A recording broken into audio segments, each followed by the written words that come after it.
This episode of Capes and Lunatics is brought to you by Tweaked Audio. Get awesome headphones, go to tweakedaudio.com and use the coupon code Southgate to get 30% off, free shipping, and a lifetime warranty. Or you can get there through the link on our website, southgatemediagroup.com.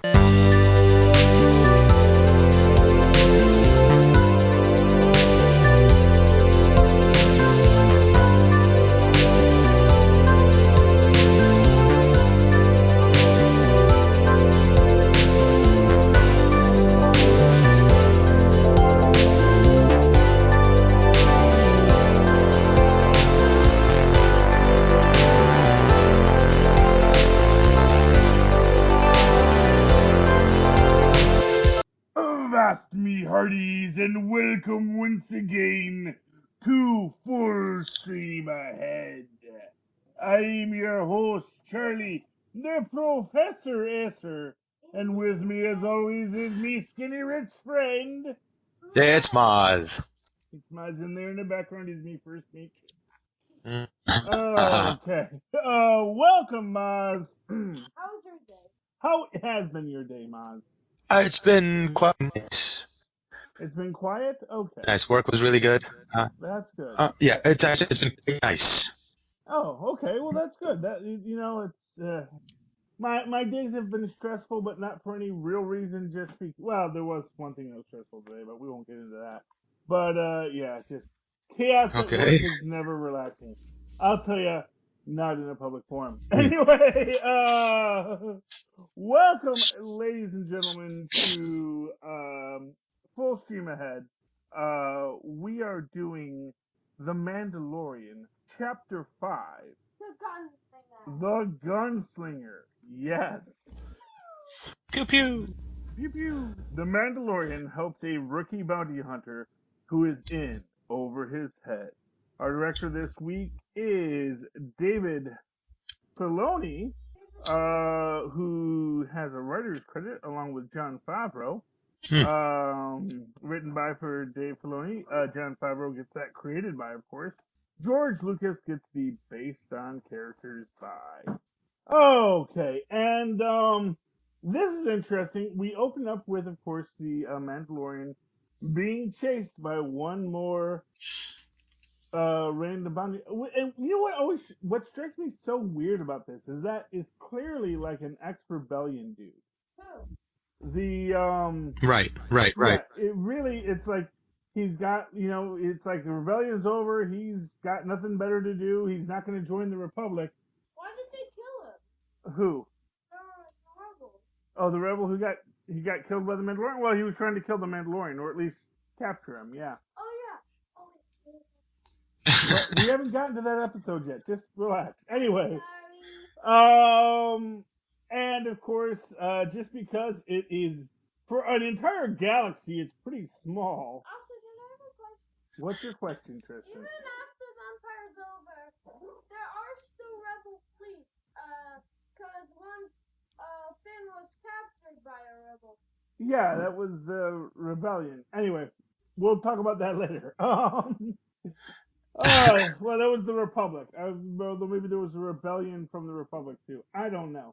I feel like there's always a rebellion, isn't there? Well, yeah, because that's the thing. Even when the Republic gets reestablished, it's like, right. Oh, maybe I don't like this Republic. Which is the problem with the Republic in the first place, if you recall. I guess that's when rebels recognize that they're anarchists. Yeah, well, because maybe you just don't want to be part of a galactic empire because, you're only going to go to like 3 planets in the entire galaxy. Yeah. And, it's like, why should everyone in that Tatooine Jacoa corridor care about what's going out on the central rim when you're out on the outer rim, or the middle rim, or wherever it is. But after getting damaged, by the other hunter hunting him before blowing up the other hunter, and it's always that weird thing with rocket ships or starships where how like you can always take a lot of damage until like someone hits you in your Achilles heel. It's like that exhaust port on the Death Star seems to be just a standard thing. It's like there's no way to build one without an exhaust port. I gotta figure because it's like, oh, pew pew pew pew pew pew, and then all of a sudden the Mandalorian gets behind him, and suddenly the other guy's entire ship is just space dust. So yeah, decimated, as Kristen says. And I guess that's like what's weird to me is that it seems like you can have a space battle all day, but there's a spot where when you hit it, it's like a rock'em sock'em robot, Yeah, it's like a video game headshot, If you don't hit that spot, you don't blow it up. So Yeah. it's interesting in that concept. For sure. But Mando's ship is a little damaged, so he does have to set it down. And as luck would have it, the nearest planet is Tatooine, and the nearest spaceport is Mos Eisley. Where's Mos Eisley? It's a hive of scum and villainy. Not far from Ray's Moisture Farm, ironically enough. And it's fun for the fans to say, oh, and now he's on Tatooine. But it is one of those things that if you ever stop to think about it, it's like, how is everyone just winding up on Tatooine, Yeah. It's a giant galaxy, Well, you know what? But maybe that's why the Hutts were so powerful, because they controlled Tatooine, and Tatooine was like in the way of everything. Sort of like the planet Earth, how everyone is trying to control it in any kind of science fiction narrative, because it's just right in the middle of everything, even though it's not. But somehow it just works out that everywhere you want to go, you have to go through that planet. So everyone has to. You come out of hyperspeed jump, you wound up at Tatooine. So. Okay, what's the question, Tristan? Real quick. Did Boba Fett die on Tatooine? Oh, supposedly. Well, he fell into the Sarlacc pit, but what happened next, who knows? Anyway. No, I mean, was that on Tatooine? Yes, that was on Tatooine. That's where the Hutts were. Everything goes back to Tatooine. Anyway. That is true.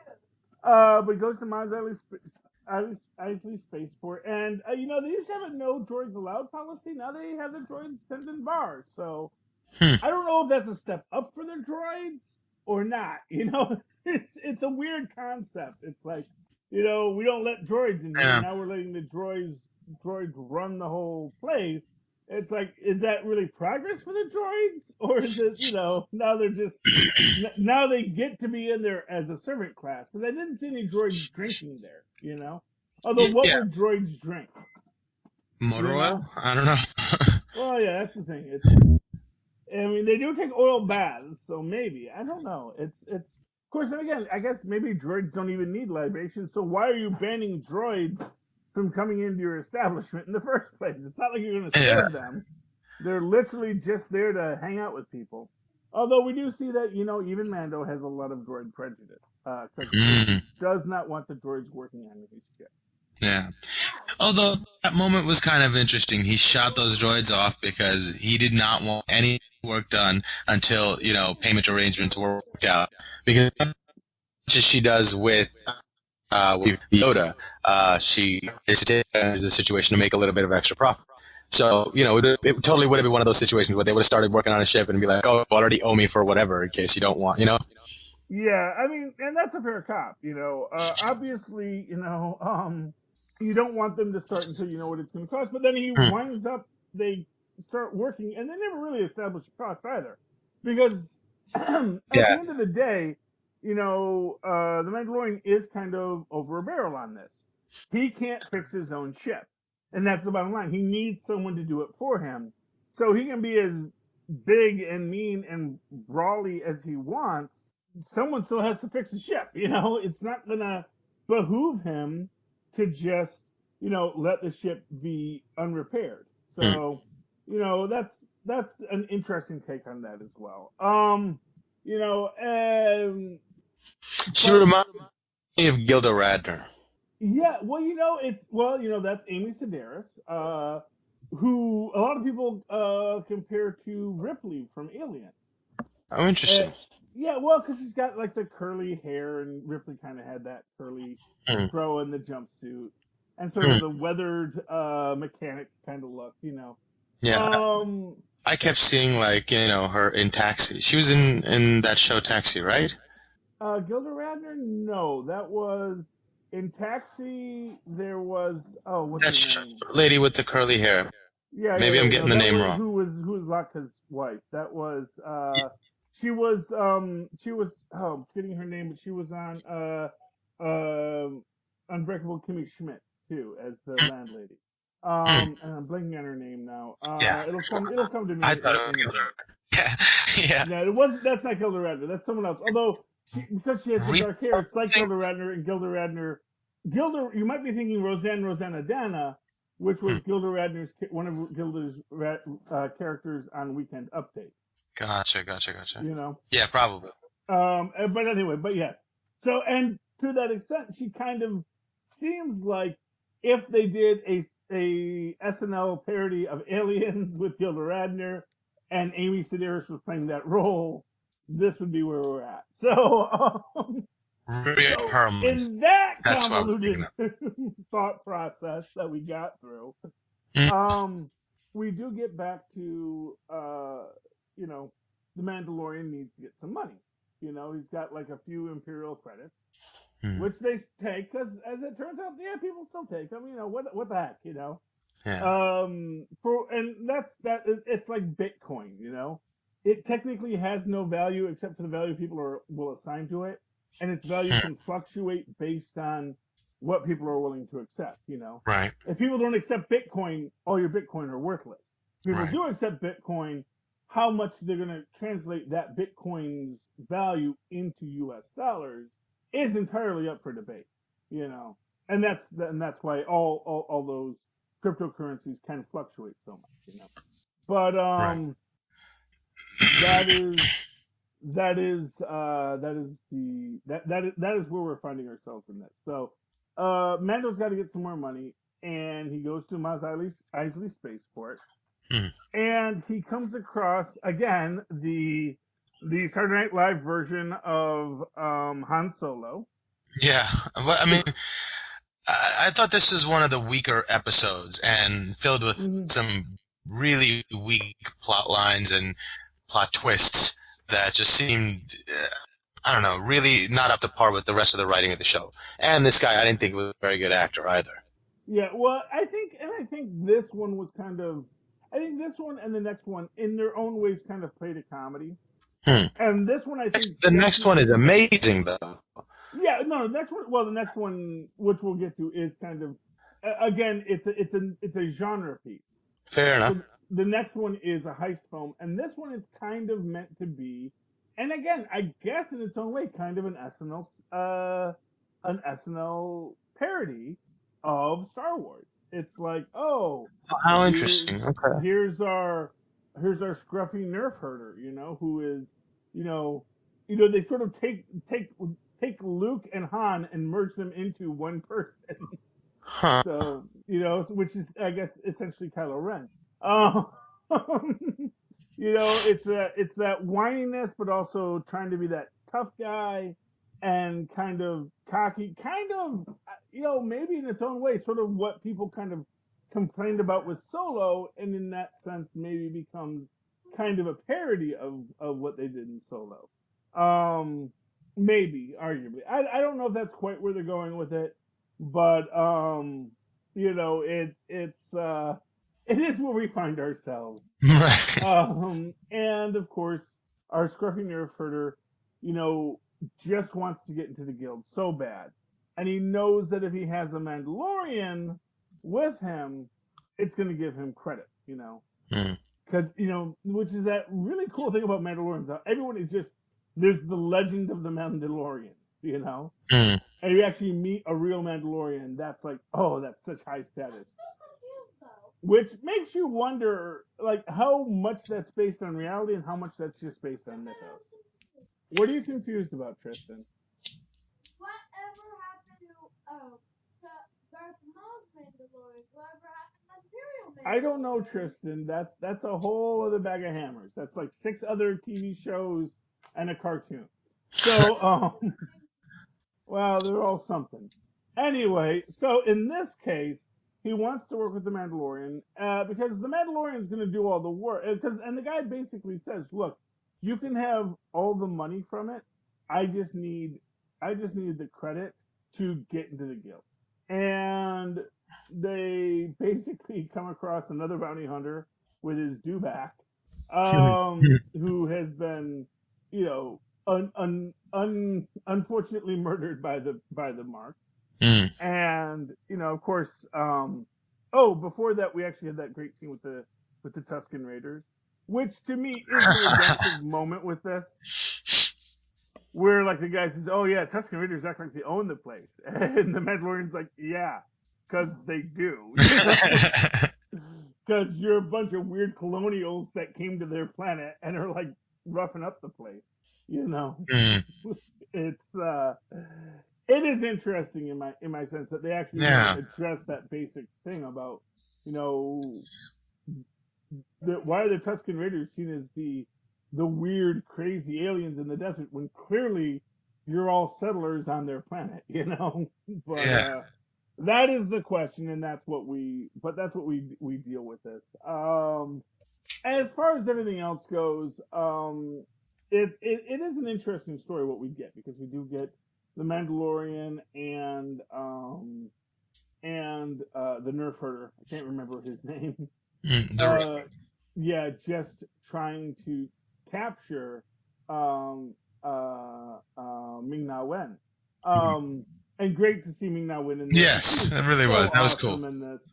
I mean, you could say she gets typecast a lot, and that's probably true. But she's so good at that role, Yeah. And she's really good at it, being manipulative. And of course, I like the fact that the Mandalorian knows how to get there with the flash grenades, and like this is Yeah. this is how we're gonna do it, and basically, as they say, does all the work, because the other guy's just there to get the credit. Yeah, it was interesting to me that he even accepted the job. I guess because he did need the money, but like he wasn't going to take it, and then all of a sudden, a simple comment, "Oh, it's my first job," and he's like, "Fine, come on." I was like, "That's a little Well, and convenient, no?" well, he needed first off, he needs the money. All This right. is the only job available, and the guy smashes the fob, so he really can't. And I don't think the Mandalorian was gonna like double cross him on the fob either. Hmm. I think the Mandalorian basically like, let me look. If you just want, I don't really need the credit. I really don't want the credit, because as Ming Na Wen's character points out, that guy you're with, he's got his own bounty on his head. Yeah. It's worth like twice as much as mine, and they will bring you into the guild with open arms, and I can help you catch him. It is Pretty lucrative offer. Yeah, it's a lucrative offer. It's interesting. Now, of course, the Gunslinger actually does kill Ming Na Wen, doesn't he? Shoots her like while she's handcuffed. Yeah. Yeah, if I recall correctly. Yeah, Yeah.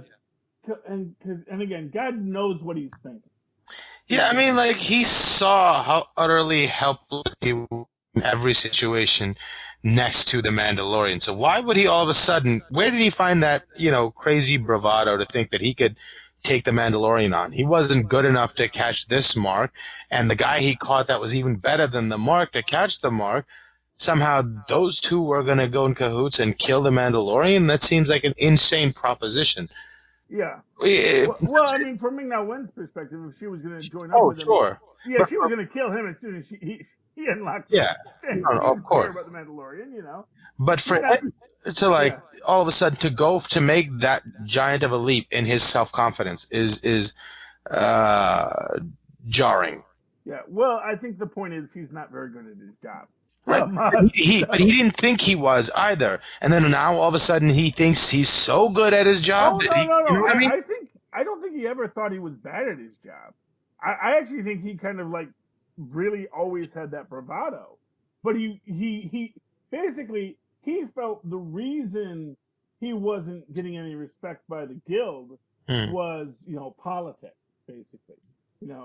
Oh, they always gotta let the Mandos in, but me, a hard-working white guy, can't catch a break. He was expecting to fail up into the Bounty Hunters Guild, and it don't work like that. It's real meritocracy, as it turns out.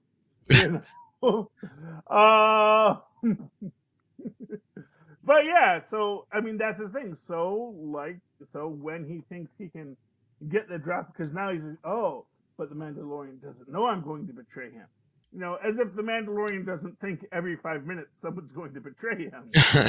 Unless you're another Mandalorian, he knows you're not, you don't know the way. Which gets us, to where we're at. And just as a fun point in this, I do want to talk about, just to jump back a few minutes before we get to the end of this, is Amy Sedaris' character finding Baby Yoda. Yeah. And, taking care of him. And basically, like you said, saying, we'll charge him extra for taking care of you. Right. And it's delightful, but you can also see that, as with everyone who sees the Baby Yoda, they are at once, paralyzed by it, Yeah. The cuteness is irresistible. Yes. Yes. Welcome to the cute side of the Force is basically what we can say from Baby Yoda. And, I like her interactions with Baby Yoda. I love her interactions with her droid. Because, and again, it's this weird relationship people have with droids in this universe. Because they're clearly slaves. But they are also, They're guilt-free slaves. I guess so, because they're slaves that have been programmed to not mind it, Right. Which is, for what it's worth, something they put up in Hitchhiker's Guide to the Galaxy. He says, well, no, it's you don't have to control something to do something. You just have to program it so that this is what gives it pleasure. That doing this thing is what makes it happy. Right. Well, I mean, not that it has a mind. It has an approximation of a mind, but it does not have a mind with which it can mind. Well, that's up for debate, and and of course in Solo we do see that there is this droid liberation movement, and and for what it's worth in Picard we're getting that too, a robot revolution. Yeah, and that's the other thing. The only droids they allowed were the really low budget sort of. There weren't any fancy droids working on there, so they still didn't allow the real droids, but the robots were so. I felt like a lot of. It seems that even the basic droids have internal lives. So, for example, these 3 pit droids we have here. Yeah. They seem to have complete interactions, and they seem to have communication with Amy Sedaris' character. I mean, at one point we see them all there playing cards. So that's true. There is clearly a sentience in here and a communication in here.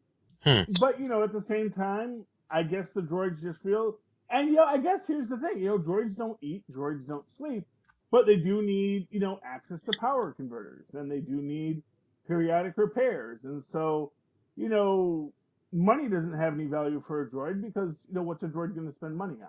But, someone that's going to keep them charged and keep them dry and keep them repaired, that seems worth the work they're going to do, As long as you're not abusing the droids, maybe the droids don't mind, That's the interesting question, It's always that question about whether or not people are, abusing droids. Right. But, yeah. What, Tristan? The end scene of this episode? Not yet. No, we're going to get to that. Yes. Wait, no, you're getting way too ahead of the story. We're only on episode 5 or episode 6. No, episode 5. It's okay. Well, he doesn't know what you're talking about, so don't worry about it. Okay. He wants to get to episode 8 already. So, next week, Tristan, we'll be on episode 8. Anyway, in this case, although we do get, at the end, we get a nice little after credit scene. Which actually I realize now was misinterpreted at the time. Well, so at the end, of course, we see that, the Mandalorian kills the Gunslinger. The Gunslinger's already killed Ming-Na-Wen. And then the Mandalorian goes back and gets his ship, drops just an insane amount of money on Amy Sedaris, which is weird, because it's oh, here's just a big bag of money. Is that enough? Which is weird, because it's what is that? I mean, you don't know the conversions, and aren't you going to need more money later? Yeah, I don't know. I guess he was just trying to be really nice. Yeah, I guess so. But and maybe he had another bag of bars that That's he also true. kept to himself. Although we do see next episode he's again looking for a job. So I think maybe the Mandalorian's just really bad with money. He can't fix his own ship. He's good at shooting stuff, but it's like that's only a great job if you're in a corporate environment where your job is to shoot things, Right. He That needs support personnel, he's not good with that. He needs an accountant, he needs a bookkeeper, he needs a mechanic, But yeah, so Mike, So you there? yeah. Can you hear me? Yeah, I can hear you. There we go. So yeah, to the end, he runs up to Ming's dead body. Mm-hmm. And Does he grab something from him? I don't recall. Well, I don't remember. He might have gotten the bag of money off of the first bounty hunter. I don't know. Right. Yeah. I mean, I don't see him grab anything off of Ming or off of the gunslinger when he kills him. Right, and he couldn't have gotten the money he from did? turning the bounty in. That's the bag of money. He got it from the gunslinger. Oh, he got the bag of money from the gunslinger? Okay, so the gunslinger apparently is a trust fund gunslinger. So he did have a big bag of money. Which again feeds into that, privileged white gunslinger motif there. Right. Like, oh man, I just need to get into the guild. No, I'll be set. But they won't let just a guy like me in, I gotta actually do something first. As if. Oh boy. But yeah, so Tristan says he did take the bag of money off of the gunslinger. And I always defer to Tristan on these questions because he knows way more about this stuff than I do. And he flies off with Baby Yoda, and then we get this end credit scene where we see the person walking up to the bodies of the gunslinger and Ming-Na. And that wasn't the Mandalorian, you think? I just assumed that. No, the black boots at the very end. Yeah, for some reason I assumed that was the Mandalorian walking up to her at the end. Well, at the time, because you hear this jingle jangle when he's walking, people thought those were spurs, and someone had pointed out that who had spurs was Boba Fett. Oh. So there was a lot of talk in the internet that this was possibly Boba Fett. Because it is Tatooine, and that was the last place Boba Fett was seen, so but actually, But if he was, he was a Mandalorian, right, Boba Fett? Yeah, he was a clone of a Mandalorian. Yes, Jango Fett was a Mandalorian, and Boba Fett. So he wouldn't have to stick to the rules of one Mandalorian out at a time, right? I guess not. Well, we don't know what the rules of Mandalorians are, and we don't know how. And yeah, so I mean, it's possible that there's no Mandalorian around, so he can be out. But what the actual point that I'm trying to make is, in rewatching it, you hear the jingle jangle that sounds like spurs, but he's not actually wearing spurs. Right. So the reason why people thought it was Jango Fett was because they heard the sound of spurs, but there aren't actually spurs on his boots. So the person who walks up at the end of the Gunslinger episode. What do you want to say, Tristan? This could be Boba Fett, because once I saw a video about how Boba Fett escaped the Sarlacc pit, and it looked like, and it actually had people who actually looked like that, and it had costumes that looked exactly like it. Okay, well, there are lots of people who think that Boba Fett escaped the Sarlacc pit. I think it might have been. I've actually said, Boba Fett had a jetpack. It's really likely he escaped the Sarlacc pit, But what?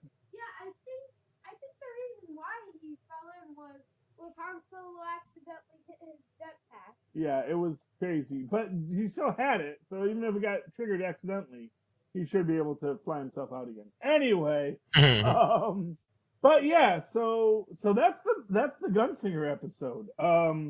Mozz, what did you think? I thought it was one of the weaker ones. It was kind of like I found myself shaking my head and just like going, "Oh come on, over and over again." This episode, I was a little annoyed by it. And then honestly, seeing Ming there, and I was like, "Oh, this is the kind of writing she's used to," Well, I mean, like to me, Amy Sedaris and Ming-Na Wen really saved this entire episode. Yeah. You know, I mean, Amy Sedaris, and I think that they both kind of fit in their own ways into the concept of it. Like I said, I kind of feel like this kind of comes off as like a parody of The Mandalorian. Mm. Like if you did a parody episode of The Mandalorian, this is exactly what you would make with the, you know, with the with sort of the MacGruber version of Han Solo. Which I think is a great way to describe this guy as. It completely is. Yeah, Han MacGruber is what we call him now. And I do think that really, you know, captures what is at issue here, which is that he's not good at his job. He's the villain who's not good at his job.